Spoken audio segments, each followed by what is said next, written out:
And hello again. We're going to do lesson 48 in our course 2 notebook today. Wanted to keep this one very short, as I always want to. But lesson 48, and look, we got a cat in the dark. Don't you know what cats are like in the dark, and you look and see their eyeballs?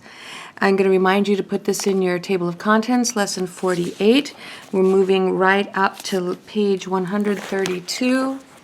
And the lesson is about fraction, decimal, percent equivalence. So we're going to get more and more familiar with moving from fractions to decimals and decimals to percents and percents to fractions and back and forth. And some of this will just come as time, guys. I have to tell you, as an adult even, I still have to pause and think sometimes about what we're doing. But let's get started right here. Lesson 48. Make sure you're taking good notes, keeping up with everything. All right, so we're going to just start in the textbook. They start with a circle, and they'd like to remind you that when we have half of a circle, we can say that we have 1/2 of a circle shaded, and another way to write 1/2 would be 0.5. And if we were talking about what percent of the circle was shaded, I think you'd know that that would be 50%. I think by this time in your life, you understand the percents and that sort of thing in 50%. All right, but I'd like to remind you that 1/2 can convert to a percent out of 100 by doing what we normally do with our cross products. If we have 2x and 100, then we divide both sides by 2. We'll have that x is 50. If we're converting to a percent, then that would be 50%. To convert this to a percent, we simply multiply by 100. So the decimal point moves 2 places, and that gives us 50% because we've multiplied pi per 100. And I'd like to remind you that 100% is the same as saying 100 over 100, which is 1. 100% is just 1. And 50% is half. 50% is half of something.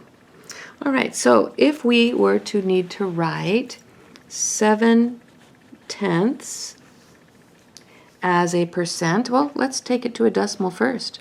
7/10, 7 in the tenths place. And then to move that to a percent, there's a couple of things. You can take 7/10 and convert it to 100. And what's happened here? Between this one and this one, we've multiplied by 10. So if we're multiplying by 10 here, we would also multiply by 10 up here, which would give you 70 over 100, or 70%. And again, if we did this as 7/10 is equal to what percent? You do your cross product.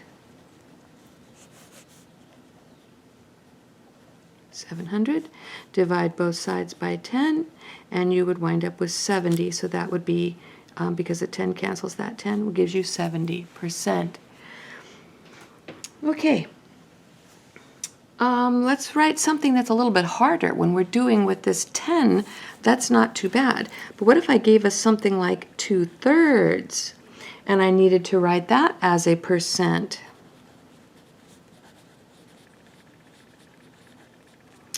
Well, the thing we want to remember is that writing something as a percent means we're taking 2/3 and multiplying it by 100%. Now your book is going to do something a little bit weird.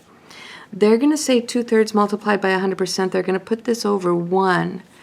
But if this helps you understand what we're doing, it's just another way of looking at this. So 2 times 100% is 200% divided by 3.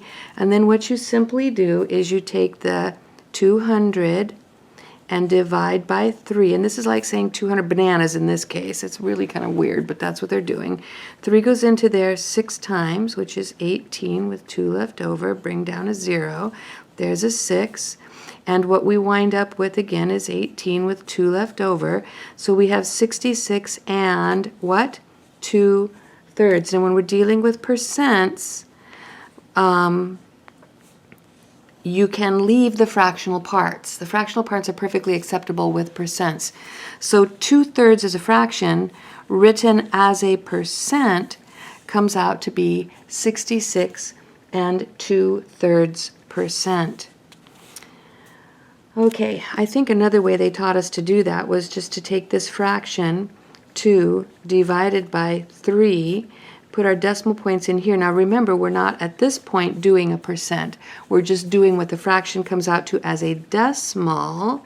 So 3 does not go into 2. 3 goes into 26 times. There's our 18. We subtract, bring down the 2. Goes in again, 18 and 2.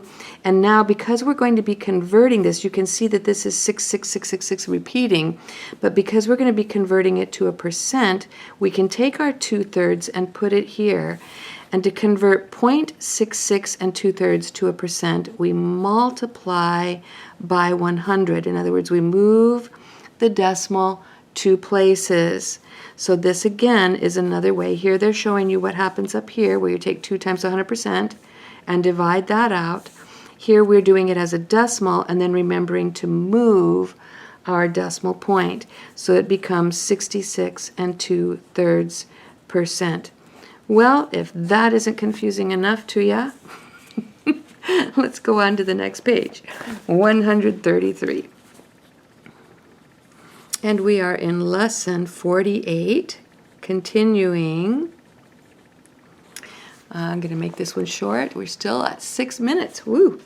All right, if I gave you 0.8 and asked you to write it, about knocked my whole tripod clear off, and asked you to write that as a percent, I think you'd have a very good idea that to write this as a percent, we're actually multiplying by 100%, which is going to move this decimal 2 places, which is going to give us 80, and then keep the percent sign.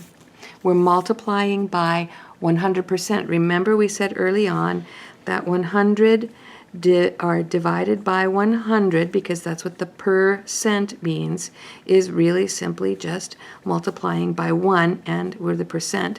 So we're multiplying by 100, moving the decimal 2 places gives us 80%. What you're going to see in your assignment is oftentimes this chart where you're going to have fraction, you're going to have decimal, and then you're going to have percent. And this will be a chart that you see regularly. You'll see it on tests, you'll see it in assignments, and what they want you to do is come up with something that you know. So for instance, I know that 1/4 can be written as a decimal 0.25, and that 0.25 becomes 25%. So with this as a base, with this as just a sample to reference while I'm doing the math, what they're going to give us is fractions like, they're going to give you 1/3, and they want you to come up with the decimal and the percent, or they're going to give you a decimal, 1.5, and they'd like you to come up with the fraction and the percent there. Or they'll give you a percent, like 60%, and it's your job to come up with the fraction and the decimal. So let's work on these a little bit right here. With 1/4 as our sample, so we can see 1/3 is more than 1/4, so we would expect our decimal to be a little bit bigger. So the way we can transfer this, again, going down to my scratch paper here, remember that a fraction is simply a division problem. 1 divided by 3. Put your decimal in and a couple of zeros. 3 does not go into 1. 3 goes into 10 3 times. With 1 left over, bring down a 0, goes in 3. With 1 left over, and because we're changing it to a decimal, this is going to be 0.33. And what do you think we're going to do with that 3? It would have a bar over the first 3, wouldn't it? But we're going to, because we're dealing with percents, we're going to change this. Actually, let's just leave this. So you can see that the 3 repeats. So we're going to, as a decimal, it's going to be 0.3 repeating, right? But as we take our work down here, remember when we're dealing with percents, we can use this fractional part. So if we multiply by 100, we're now at 33 and 1/3%. And checking, we can see, yep, 30 or 33 is bigger than 2/4, and 33 1/3 is bigger than 25. So we have converted. Now this is a good one to memorize. 1/3 is 0.3 with a bar over it, 33 1/3. And we just did on the other side that 2/3 is 0.6 repeating as a decimal, or 66 2/3%. So you can see the 1/3, 33 1/3, 66 2/3. All right, let's look at 1.5. As a fraction, 1.5 is really 1 1/2. To convert that to a fraction, we take 2 times 1 is 2, plus 1 is 3. So the fraction is actually an improper fraction, which is going to be 3/2. That will be the fraction there, 3/2. Or you can leave it as 1 1/2 if you like. 3/2. There's our decimal. Can we convert that to a percent? When we're converting to a percent, we're simply moving the decimal point 2 places. If I have a whole 1, that means I already have 100%. And then half is 50%. So we have 150%. Move the decimal 2 places and add your percent sign, 150%. All right, what if I have 60%? 60% can be written as 60 divided by 100. 60 divided by 100. Let's read this. 60 100ths. How would you write 60 100ths as a decimal? Well, it's not a whole 1, and it would be 60 with the 0 in the 100ths place. Or, as you can see, simply 6/10. 6/10, because this 0 is not needed. Okay? So we're moving the decimal to the left because we're dividing by 100. We're moving the decimal to the left 2 places. Now 6/10 written as a fraction, I need to move this over, is 6/10, but we can reduce that. Never ever forget to reduce. We can divide top and bottom by 2, which will give us 3/5. So the fractional part that you want for 60%, 6/10, is 3/5. And then they give us one more to play with, and I forgot to leave room here for it, so hopefully we'll be able to figure it out. What if we have a whole? I'm going to erase this. You can maybe leave more room on your notes than I did. What if we have a whole 2/1 as a fraction? Remember that that is equal to 2. It's the whole 2. And how would we write 2 as a decimal? Well, that's easy. It's just 2, and if you have to put a decimal, 2.0, right? And we said that 100/100 is a great big 1. So what do you suppose a great big 2 is? 100/100? Well, it would actually be 200/100, or 2. And we're dealing with this 200%. So 2 is 200%. Well, I hope that that didn't sound like too much double talk for you. Maybe we'll play with a couple of samples here and see. Let's do another chart together here, okay? Let's do another fractional chart, another decimal chart, and another percent chart. And you'll notice how I'm abbreviating this.